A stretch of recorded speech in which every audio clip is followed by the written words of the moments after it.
Olá, sou o Zenit e este é o Editorial Quantum Docs. E eu sou Polar. Hoje, a gente vai mergulhar na história de uma figura que explodiu na política americana, Ana Paulina Luna. E ela não é uma congressista qualquer, né? Nem um pouco. É a primeira mulher mexicano-americana eleita pela Flórida, veterana da Força Aérea e uma personalidade que parece colecionar, assim, polêmicas e contradições. E a nossa missão aqui é justamente essa. É mergulhar fundo nas fontes que a gente reuniu para tentar entender quem é, de fato, Ana Paulina Luna. Certo. Vamos tentar desvendar a ascensão dela, as bandeiras políticas, as controvérsias sobre a própria biografia e, claro, as suas iniciativas mais, digamos, peculiares. Peculiares é uma boa palavra. Sim, que vão de regras do Congresso a investigações sobre OVNIs e segredos de Estado. Certo. Então vamos começar pelo alicerce de qualquer político. A história de vida que eles contam. A narrativa oficial da Ana Paulina Luna é aquela de superação clássica. Ela se descreve como alguém de origem humilde no sul da Califórnia, criada por uma mãe solo, com uma infância cheia de perrengues. E ela dá detalhes bem fortes, né? Sim, fala de um pai com vício em drogas, que entrava e saía da prisão, e de uma exposição constante à violência. Cita até um assalto à mão armada quando tinha só 9 anos. Só que essa narrativa, que é muito poderosa politicamente, começa a ficar um pouco mais complexa quando a gente olha outras fontes. Principalmente a família. Exatamente. Entrevistas com primos, uma tia, eles pintam um quadro bem diferente.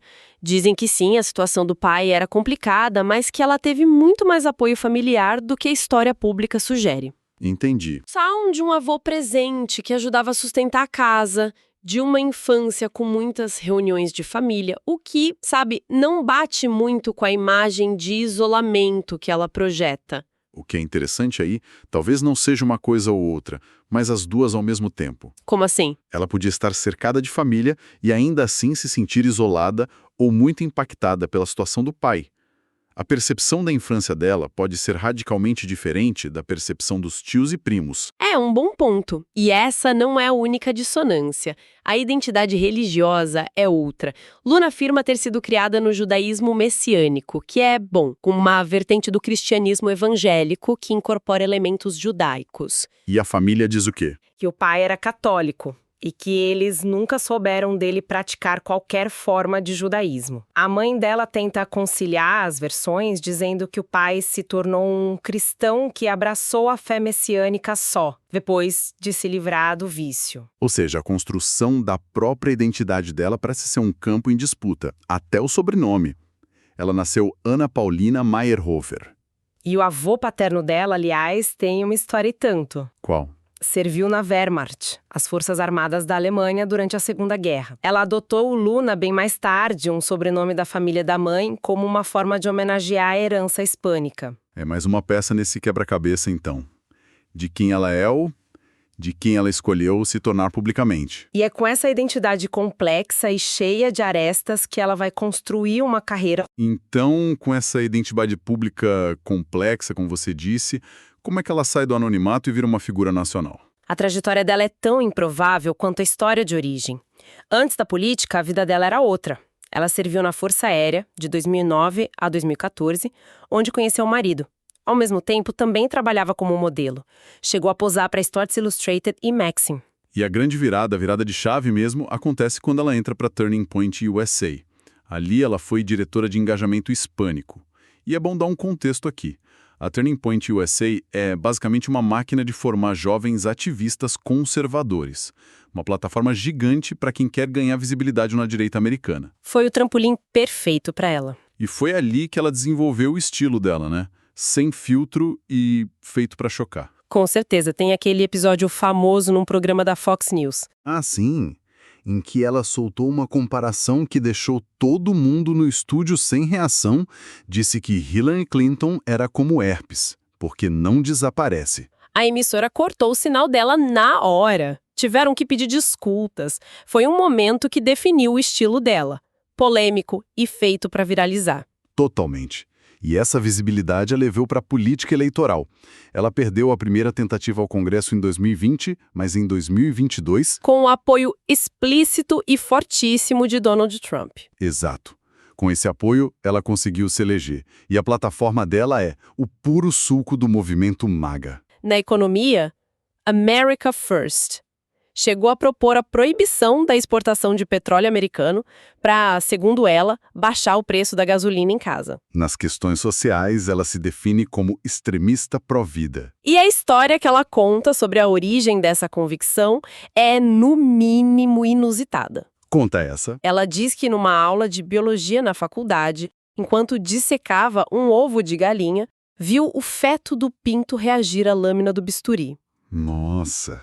Para ela, foi um sinal divino, uma epifania. Ela também se opõe firmemente ao que chama de teoria radical de gênero de esquerda. E, claro, afirma que Trump venceu a eleição de 2020. E aqui a gente começa a ver o padrão dela, que é o que a torna tão difícil de encaixar numa caixa só. Exato. Ao mesmo tempo que ela defende a pauta MAGA mais pura, ela parece ter um faro populista, que a leva a se aliar com a inimiga ideológica número 1 do seu campo. A democrata Alexandria Ocasio-Cortez. Exatamente. As duas apresentaram juntas um projeto de lei para limitar as taxas de juros abusivos dos cartões de crédito. O que, no cenário polarizado de Washington, é quase um evento cósmico. Um republicano MAGA e a maior estrela da esquerda democrata trabalhando juntos. Impensável. Exato. E isso mostra que, para ela, talvez a pureza ideológica seja menos importante que o impacto direto e a visibilidade. É uma pauta que atinge o bolso do eleitor comum, seja ele de direita ou de esquerda. É uma jogada politicamente muito astuta. Tira ela da caixinha de apenas mais uma trampista. Falando em sair da caixa, tem uma iniciativa dela que é fascinante porque nasceu de uma reviravolta pessoal. É a história do voto por procuração. Ah, sim. Ela, como a maioria dos republicanos, era radicalmente contra permitir que os congressistas votassem remotamente. Via como uma regra preguiçosa da era da pandemia. O partido dela aboliu a prática assim que assumiu o controle da Câmara. Só que aí, a vida real bateu na porta. E bateu forte. Em agosto de 2023, ela deu à luz o primeiro filho. O parto teve complicações sérias e ela ficou impedida pelos médicos de viajar de volta para Washington. O resultado? Ela perdeu 137 votações. E não foram votações quaisquer. Ela perdeu, por exemplo, o momento histórico da destituição do presidente da Câmara, Kevin McCarthy, que era do seu próprio partido. Deve ter sido desesperador por uma política tão ativa. E essa experiência pessoal fez ela virar o jogo completamente. De repente, a maior crítica do voto remoto se tornou sua maior defensora. Mas com foco muito específico, para novas mães no pós-parto. E a proposta dela é uma aula de estratégia política. O projeto de lei é cirúrgico. Permite o voto remoto por apenas 6 semanas após o parto. Mas a jogada de mestre está no detalhe. Diz que o voto remoto não pode ser usado para formar quórum. Peraí, essa parte é técnica. O que isso significa na prática? Quórum é o número mínimo de pessoas para uma votação ser válida, certo? Exato. Basicamente, você precisa ter um número mínimo de deputados fisicamente no plenário para a sessão acontecer. Ao criar essa trava, ela tentou acalmar os colegas que diziam que o voto remoto era inconstitucional. Entendi. A mensagem dela foi, olha, a regra geral da presença física continua valendo. Isso aqui é só uma ajuda pontual, uma exceção humana. Ela estava, pisando em ovos para não ser acusada de trair os princípios do partido. E funcionou. Em partes. Ela entrou em rota de colisão com a ala mais radical do partido, o chamado Freedom Caucus, um grupo ultraconservador do qual ela até saiu depois disso. Mas por outro lado? Por outro lado, ela conseguiu algo raro, uma colisão bipartidária. O projeto dela tem o apoio de figuras que vão do republicano Matt Gaetz, um aliado de Trump, até democratas como Rashida Tlaib, da ala mais à esquerda do partido. Uniu os extremos. Mas, no meio dessa defesa de uma causa aparentemente nobre, ela conseguiu criar outra polêmica, não foi? Sim. Em um tweet, ela reclamou que não teve direito à licença maternidade, enquanto Pete Buttigieg teve, e ele é um cara. o secretário de Transportes. Isso. Buttigieg é abertamente gay e tirou licença paternidade quando adotou filhos gêmeos com o marido. O comentário foi visto como homofóbico, como se a licença dele fosse menos legítima. Qual foi a reação? O marido de Buttigieg respondeu de forma bem elegante, dizendo que a iniciativa dela era boa, mas que era uma pena manchá-la com homofobia desnecessária. É a Ana Paulina Luna em sua essência. Até quando avança uma pauta, ela o faz de um jeito que gera conflito. E se alguém acha que a história parava por aí, em política tradicional, é agora que o roteiro vira ficção científica de verdade. É verdade. Ela não está só preocupada com licença maternidade e juros de cartão. Ela preside a força-tarefa da Câmara para a Desclassificação de Segredos Federais. O nome já parece saído de um filme. E o escopo dessa força-tarefa é gigantesco. Eles querem abrir tudo.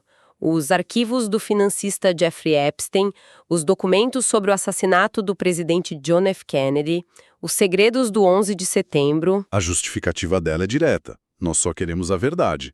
É uma plataforma que alimenta diretamente a desconfiança que parte do eleitorado tem no governo. E isso leva a situações, no mínimo, bizarras. Ela contou publicamente que recebeu do embaixador russo nos Estados Unidos um relatório com as descobertas do governo da Rússia sobre quem matou JFK. Peraí, vamos parar e pensar nisso. Uma congressista americana do Partido Nacionalista Recebendo de um diplomata russo informações confidenciais sobre um dos maiores traumas da história americana. É algo sem precedentes. Totalmente. E essa caça por verdades ocultas se conecta perfeitamente com a pauta que talvez tenha dado a ela a maior projeção internacional: a investigação sobre fenômenos aéreos não identificados, os UAPs. Os OVNIs. Ou, como todo mundo conhece, OVNIs. E aqui é importante a gente apresentar as alegações dela como estão nas fontes sem juízo de valor. Certo. Em entrevistas de grande alcance, como no podcast do Joe Rogan, ela foi categórica. Disse que teve acesso a evidências fotográficas sigilosas. Dentro de uma instalação segura do governo. Exato. E que viu imagens de naves que não foram feitas pela humanidade. E ela vai muito além. Ela relata conversas com testemunhas, como pilotos militares de alta patente, que teriam descrito os operadores dessas naves como seres interdimensionais. Interdimensionais. Sim, entidades que conseguem operar fora do tempo e do espaço como a gente entende.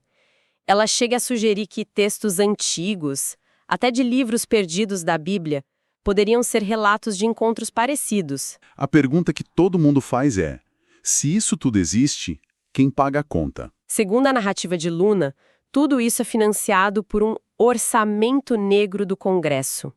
Seria uma espécie de caixa preta multibilionária, com dinheiro de impostos, usado para projetos secretos sem que nem mesmo os congressistas eleitos tenham acesso. A teoria da conspiração levada ao nível legislativo. Exato.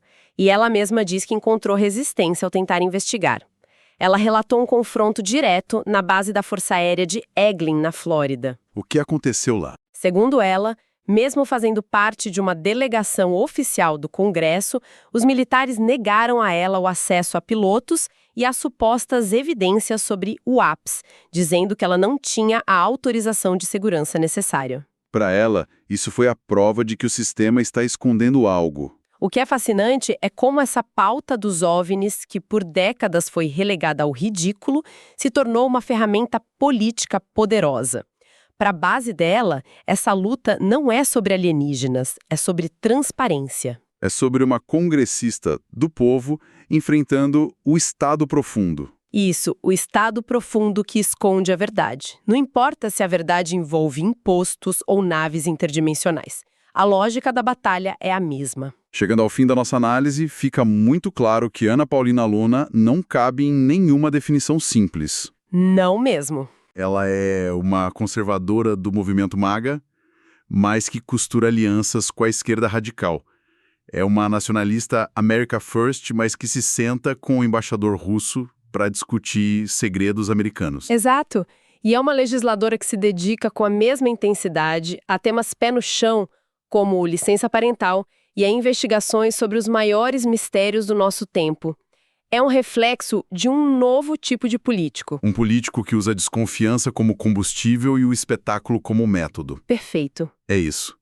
Valeu demais por acompanharem a gente nessa análise. Continuem acompanhando o nosso trabalho nas redes sociais em @quantumdocs e no site estudos.quantumdocs.space. Agradecemos também a nossa audiência internacional, principalmente nos Estados Unidos e na Europa. O que nos deixa com um pensamento final. À medida que figuras políticas constroem suas plataformas desafiando narrativas oficiais, seja sobre eleições, eventos históricos ou a própria natureza da realidade, que sinal isso envia sobre a relação entre governança, confiança pública e a própria definição de verdade no século XXI?